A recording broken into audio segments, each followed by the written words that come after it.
মুনিৰ বিলৰ পাড়াৰ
বোমানী বিলৰ যিটো ঐতিহ্যমণ্ডিত যিটো পৰম্পৰা নাহৰ বিল পৰিচালনা সমিতিৰ উদ্যোগত আমাৰ সভাপতি ডাঙৰীয়া আছেই।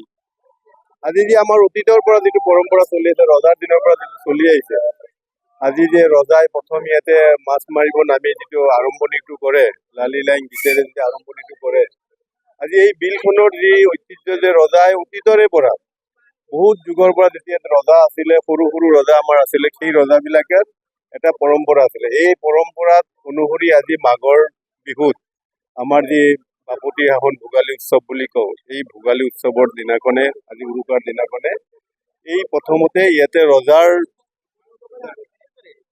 নেতৃত্বত ৰজা ইয়াতে আহি প্ৰথমতে শুভাৰম্ভণিটো কৰে আৰু গোটেই অঞ্চলৰ ৰাইজে ইয়াতে বিভিন্ন জাতি জনগোষ্ঠী ভাষা ভাষী সবেই ৰাইজে আহি একত্ৰিত হৈ একেলগে আমি এই বিলখনত সকলোৱে মাছ আদি ধৰে আৰু এই মাছ ধৰি পেলাই মৎস্য চিকাৰ কৰি পেলাই আজি উৰুকাৰ এসাঁজ সকলোৱে মিলা মিছা কৰি আজি ভোজ ভাত খোৱাৰ কাৰণে কৰে। আমাৰ নতুন ধান কটাৰ পিছত এই উৎসৱটো পালন কৰা হয় আৰু এই যে বিলখনৰ যিটো নেকি ঐতিহ্যমণ্ডিত বিলখন লাহে লাহে যদি বিলুপ্ত প্ৰায় হ'ব ধৰিছে, এই বিলখন যদি অনাগত দিনত আমাৰ যদি আমি সুবিধা পাওঁ, আমাৰ যে চৰকাৰ আহে, এই বিলখন সংৰক্ষণৰ কাৰণে আমি বিভিন্ন পদক্ষেপ ল'ম। এই বিলখন খনন কাৰ্যৰ পৰা আৰম্ভ কৰি আমি দেখি বিলখন আগতে বহুত ডাঙৰ আছে, চাৰিওফালৰ পৰা বিলখন সৰু হৈ আহিছে, গতিকে এই বিলখনৰ আমি খনন কাৰ্য কৰি বিলখন এখন সংৰক্ষণ কৰাৰ কাৰণে আমি ব্যৱস্থা ল'ম আৰু আমাৰ যি সাহিত্য, আমাৰ যি সংস্কৃতি, আমাৰ যি পৰম্পৰা, আমাৰ যি এই ঐক্য, এটা সুন্দৰ নিদৰ্শন, এই নিদৰ্শন অতীতবিলাক আমি জীয়াই ৰখাৰ কাৰণে,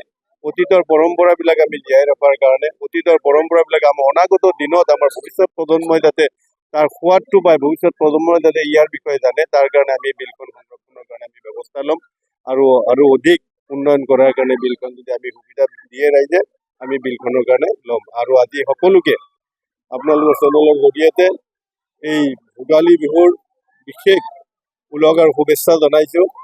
আমাৰ মেজিৰ জুয়ে সকলোৰে যি নেকি অপায় অমংগল দূৰত যাওক, সকলোৱে মেজিৰ জুয়ৰ তলত যি অপায় অমংগল দূৰত যায়, যাতে আমি সকলোৱে একত্ৰিতভাৱে অসমখন আগুৱাই লৈ যাব পাৰোঁ, তাৰে এই কামনাৰে সকলোৰে মংগল কামনা কৰি সকলোৰে অসমবাসী ৰাইজক বিহুৰ শুভেচ্ছা জনাই মই এই ঐতিহ্যমণ্ডিত বিলত আজি আহি বিভিন্ন পৰম্পৰা দেখিবলৈ পাইছোঁ, তাক মই নিজেই ভাল লাগিছে আৰু এই পৰম্পৰা জীয়াই ৰখাৰ কাৰণে আমি চেষ্টা কৰিব লাগিব।